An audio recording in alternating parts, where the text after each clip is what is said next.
नमस्कार, मी जगदीश देशमुख. जय महाराष्ट्रमध्ये आपल्या सगळ्यांचं स्वागत. बातम्या पाहूया विस्ताराने. सुरुवातीलाच एक मोठी बातमी मुंबईतून.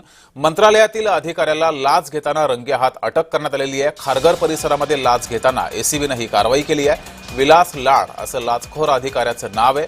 6,37,000ची लाच स्वीकारताना त्याला रंगेहात पकडलंय. खारघर परिसरामध्ये ही कारवाई करण्यात आलेली आहे.